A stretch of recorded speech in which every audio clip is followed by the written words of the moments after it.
喂，大家好，我係 Max，今日同大家見面啊，好開心。今日嘅影片呢係關於點解咁多中國人呢會選擇嚟馬來西亞居住呢？希望呢個影片能夠提供多少嘅意見。仲有點解啲中國人會選擇逗留喺馬來西亞呢？記得喺呢個影片開始之前，能夠得到大家嘅支持，點讚、訂閱、分享下我嘅頻道啦，多謝晒！大家好，我係俊豪，今日好開心同大家見面，傾下偈。甲洞肉骨茶風波暴力事件後，我點睇馬來西亞嘅治安？各位聽眾朋友，大家好，我係俊豪，歡迎返到我嘅 YouTube 頻道。今日我想同大家傾一個最近喺大馬嘅熱門話題，就係發生喺吉隆坡甲洞嘅肉骨茶風波。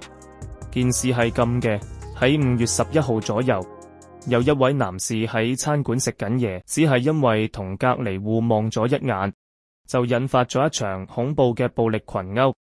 受害者被3個飲醉酒嘅男人用熱水煲、塑膠凳攻擊，傷勢非常嚴重。好多廣州嘅朋友，甚至係身邊嘅外籍同事都問我：喂，你喺吉隆坡做嘢，發生咁嘅事，你驚唔驚啊？會唔會想攞包袱返去廣州，離開馬來西亞？面對呢啲問題，我通常會先停一停，諗一諗。首先，我一定要強調一點，呢個世界上冇一個地方係絕對零犯罪嘅。無論你喺邊度，哪怕係最先進嘅城市，都會有罪案發生。最重要嘅係乜嘢？係呢種事發生嘅頻率，係常態定係極少數嘅極端個案？好多時我哋睇新聞，好容易被情緒帶動。有人會覺得，哇，食餐肉骨茶都俾人打，呢度好危險喎。但係我哋唔可以因為一件極端嘅個案就一竹篙打沉一船人。每一個個案，我哋都要睇清楚啲，係咪涉及政治、種族定係純粹嘅個人情緒失控？今次事件明顯係酒精同個人暴力行為造成嘅悲劇，唔代表成個馬來西亞嘅社會氛圍。警方嘅反應與效率，其實今次事件反而令我對大馬嘅法治多咗一份信心。大家留意返5月11號事發，5月14號呢3名涉案男子就已經被押上法庭。警方嘅行動非常迅速，佢哋被控共謀蓄意嚴重致傷他人罪，而且法庭今次態度非常強硬，唔准保釋。如果罪名成立，最高刑罰係20年監禁，仲要加埋鞭刑。好可惜，你知唔知係中國就係冇鞭刑？呢個反應速度同埋嚴厲嘅控罪，正話俾大家聽，馬來西亞係唔會容忍呢類暴力行為。作為外籍人士，睇到執法部門快速破案，兇徒得到法律制裁，我反而會覺得呢度嘅法律體系係保障緊我哋每一個人。治安現狀，我點睇吉隆坡？講真，喺吉隆坡生活咗一段時間，我覺得馬來西亞依然係一個好安全嘅地方。冇錯，邊度都有犯罪。馬來西亞間中可能會有涉及黑幫或者搶劫嘅案，甚至有時會有槍擊案，但通常係特定圈子嘅恩怨，唔會無啦啦針對平民大眾。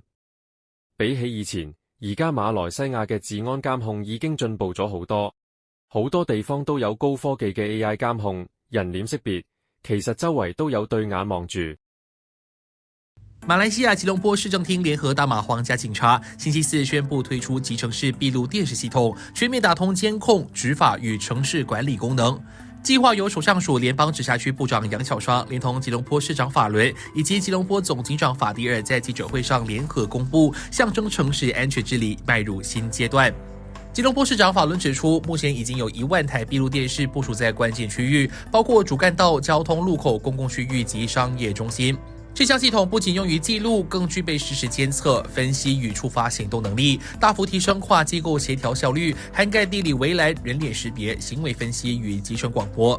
吉隆坡總警長法迪爾表示，系統結合 AI 技術，可協助警方更快、更精準掌握關鍵實時訊息，同時強化嫌疑人識別與案件偵查能力，預計整體破案效率可提升50%。kita mengharapkan bahawa sistem ini akan lebih tambah baik, ditambah baikkan. 我哋平時成日關注負面新聞，其實係因為壞事傳千里。但係馬來西亞每日發生緊無數嘅好事，各族互相幫忙，街坊嘅熱情，仲有咁多美食同多元文化嘅包容，呢啲先係我哋生活嘅主要旋律。作為喺度工作嘅廣州人，我依然好鍾意馬來西亞，我亦會繼續留喺度奮鬥。如果你問我點樣可以生活得更安全，我有幾點少少嘅建議：保持警覺，但唔使驚慌，出入公眾地方，尤其是夜晚或者人少嘅地方，留多個心眼，唔好只係低頭玩手機。情緒管理好重要，喺外面遇到啲衰嘢，能忍則忍，尤其係遇到飲咗酒或者情緒不穩定嘅人，盡量避開，唔好發生正面對峙衝突。支持法治，如果你不幸見到或者遭遇不公平對待，一定要報警，利用法律武器保護自己。最後我想講，每片土地都有陽光照唔到嘅角落，但我哋唔應該因為見到一處陰影，就否定咗成個太陽。其實吉隆坡同廣州好似，都係好有煙火氣嘅城市。喺廣州我哋食宵夜，喺大馬我哋食肉骨茶，兩邊嘅人其實都係追求緊一份安穩。馬來西亞依然係一個值得我哋留低、值得去愛嘅地方。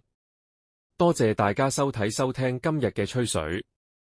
如果你對呢件事有咩睇法，或者你喺大馬生活有乜趣事，或者衰咗啲嘢，歡迎留言話俾我聽。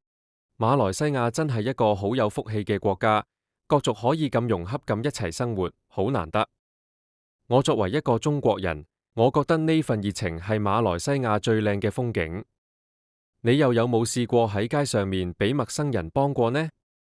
喺下面留言分享你嘅故事啦！記得 like 同 subscribe， 我哋下次再傾過。我係俊豪，我哋下次再見，拜拜。